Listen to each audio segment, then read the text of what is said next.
안녕하십니까. 진세골 사랑의 집 가족문화연구원 이사장 주수일 장로입니다. 우리들의 결혼 생활을 크게 나누면 몇 가지의 단계가 있습니다. 처음 결혼을 하고 가정을 이루고 맞이하게 되는 신혼기가 있고, 다음은 직장에서 열심히 일을 하고 자녀를 낳고 양육을 하는 장년기가 있고, 다음은 직장에서 은퇴를 하고 자녀들도 분가를 시키고 부부만 둘이서 살게 되는 노년기가 있습니다. 그런데 사람들은 지금까지 노년기는 그렇게 중요하게 생각하지를 않았습니다. 그래서 60대에 들어서면 환갑잔치를 하고 직장도 은퇴를 하고 손자들이나 보면서 인생의 마감을 준비하는 기간 정도로 생각을 했습니다. 그러나 이제는 우리나라 평균 수명이 90대를 바라보게 됐습니다. 그러니까 환갑이 지나고도 30년 이상을 더 살게 되는 것입니다. 그러니까 이제 이 노년기가 우리들에게 아주 중요한 기간이 된 것입니다. 대부분의 운동 경기를 보면 하프타임이라는 것이 있습니다. 그래서 이 하프타임의 전반기의 경기를 잘 분석하여 후반전을 준비하지 않으면 전반에 아무리 잘 뛰었다고 하더라도 전체 경기에서 패할 수가 있는 것입니다. 이것은 인생에 있어서도 마찬가지입니다. 인생에서도 하프타임을 맞이하여 노년기를 잘 준비하지 않으면 결국 인생 전체에서 패자가 될 수밖에 없는 것입니다. 그런데 인생의 후반기에 들어서면서 가장 중요하게 부각되는 것은 바로 건강과 부부관계입니다. 아무리 장수를 하더라도 병약하여서 병치레나 하면서 오래 사는 것은 아무 의미가 없습니다. 그래서 인생의 후반부에는 건강에 더 많은 신경을 써야 되는 것입니다. 그리고 다음 중요하게 여겨야 할 것은 바로 부부관계입니다. 젊은 나이에는 직장을 중심으로 해서 밖으로 나가 사회생활을 하기 때문에 막 밖에서 많은 시간을 보내게 됩니다. 그리고 집에 들어오더라도 아이들을 기르고 가르치는 데 많은 관심을 쓰게 됩니다. 그러니까 부부관계는 많이 소홀하게 됩니다. 그러나 노년기에는 아이들도 출가를 시키고 직장도 은퇴를 하고 많은 시간을 가정에서 부부가 단둘이 보낼 수밖에 없게 되는 것입니다. 그런데 문제는 많은 부부들이 이렇게 부부들 둘이서만 살아가는 데에는 익숙하지가 않다는 것입니다. 그래서 노년기가 불편한 부부 생활이 돼버리고 맙니다. 그래서 결혼 생활이 백마를 탄 왕자와 아름다운 공주가 로맨틱하게 만나서 행복을 시작했다가 뚱보 할머니와 고집불통의 대머리 할아버지가 서로 불평을 하며 끝나게 되는 모양이 되는 것입니다. 그러나 인생의 하프타임에 준비를 잘하면 결혼을 백말 탄 왕자와 아름다운 공주가 만나서 은발의 아름다운 할머니와 멋있는 노신사가 서로 웃으며 사랑하며 행복하게 웃는 것으로 만들 수도 있는 것입니다. 다음은 노년기를 맞이한 한 부부의 대화 내용입니다. 아니 여보, 그 생선을 10마리씩이나 사서 뭘 하겠다는 거요? 생선 장사를 할 것도 아니고 우리들이 언제 그걸 다 먹겠어? 하는 남편의 말에 아내는 생선은 좋은 것이 있을 때 사두는 거예요. 물 좋은 생선은 늘 있는 게 아니니까요. 남자가 시장에 따라왔으면 그냥 구경이나 할 것이지 뭘 자꾸 이래라 저래라 간섭해요? 하고 반박을 했습니다.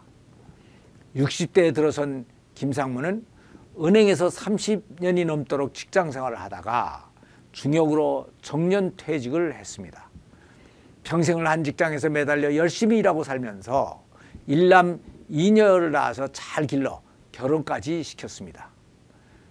큰 돈을 벌어놓은 것은 없었지만 퇴직금을 받아서 목돈으로 예금을 해놓고 보니까 두 내외가 살아가는 데는 별 지장이 없는 수준이 됐습니다.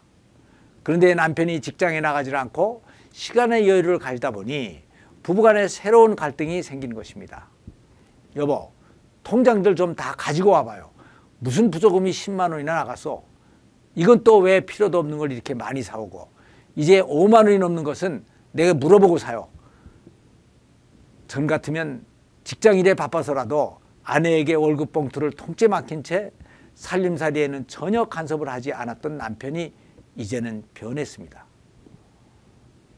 그 이유는 남편의 입장에서는 이제 돈을 더 벌 수도 없는데 있는 것으로 남은 평생을 먹고 살아야 된다고 생각을 하니 마음이 극도로 위축됐던 것입니다. 그래서 남은 재산을 잘 관리해야겠다고 생각을 하며 돈 관리를 시작한 것입니다. 그러다 보니 부인은 부인대로 기분이 나빠지고 남편은 남편대로 이 마누라가 왜 이렇게 거세졌나, 내가 돈벌이를 요새 못하니까 이제 나를 아주 무시하는 건가 하는 생각이 들어 괘씸해졌습니다. 또 아내는 아내대로 이 나이에 내가 왜 남편한테 죽어 지내, 옛날에는 애들을 생각해서라도 참고 살았지만 지금이야 뭐 애들도 다 내 편이고 싸우고 별거라도 해봐라, 저만 불편하지, 나야 남편 뒷바라지 안 해도 되고 더 편해지지 하는 생각을 하게 되니까 배짱이 아주 두둑해졌습니다. 그런데 이들이 지금 이렇게 싸우고 있는 것은 이들만의 특별한 경우가 아닙니다. 노년기로 들어서는 대부분의 부부들이 당하게 되는 전형적인 형태인 것입니다. 그러니까 이런 문제를 당하지 않으려면 부부가 여기에 대해서 미리 알아두었어야 할 것이 몇 가지 있습니다. 그것은 남자들이 직장생활이 자기 인생의 모든 것이 되듯이 여자들에게 있어서 집안 살림은 자기 인생의 모든 것이 된다는 것입니다. 그래서 남자들이 정년퇴직을 하면 허전함을 느끼듯이 아내들도 집에서 아이들을 돌보는 일이나 가사 등에 할 일이 없어지면 허전함을 느낄 수밖에 없다는 것이었습니다. 그러니까 아내는 그동안 공들여서 길렀던 아이들이 다 떠나갔기 때문에 허전함을 느끼고 있는 것입니다. 여자들은 50대 이후 갱년기를 맞이하면 안 그래도 일에 의욕을 잃고 우울증에 빠지게 됩니다. 그러나 남편은 이것을 알고 아내를 격려하고 위로를 했어야 됐던 것입니다. 그리고 다른 한편 아내가 알아둬야 될 것도 한 가지 있습니다. 그것은 바로 남자가 일을 그만두면 그것이 아무리 정년퇴직이라는 명분으로 합리화가 됐다고 할지라도 허탈해질 수밖에 없다는 것입니다. 그러니까 이럴 때는 남자의 기를 살려주고 의기소침해지지 않도록 잘 격려해 줄 필요가 있는 것입니다. 그리고 남편은 정년퇴직을 했지만 30년 이상을 더 살아가야 되고 누가 뭐래도 자기가 가정의 경제적 책임을 져야 된다고 생각을 하고 있는 것입니다. 그러니까 벌이가 없으면 지출이라도 줄여야 된다는 것을 생각하는 것도 너무나 당연한 것이었습니다. 그러니까 남편이 좀 쪼잔해졌다고 하더라도 그것을 기분 나쁘게 생각하지를 말고 이것을 이해해 주어야 됐던 것이었습니다. 그런데 이 부부는 불행히도 이런 것을 전혀 모르고 나이가 들었던 것입니다. 그런데 오늘날 우리 사회는 이런 것들을 가르쳐 주는 것도 없고 특별히 배워야 된다고 생각을 하지도 않습니다. 그러니까 이런 것들을 알려면 본인들이 여기에 대해서 관심을 가지고 여기에 관한 책을 읽는다든가 하프타임 세미나나 부부학교에 참석을 한다든가 하는 등의 노력을 투자해야 되는 것입니다.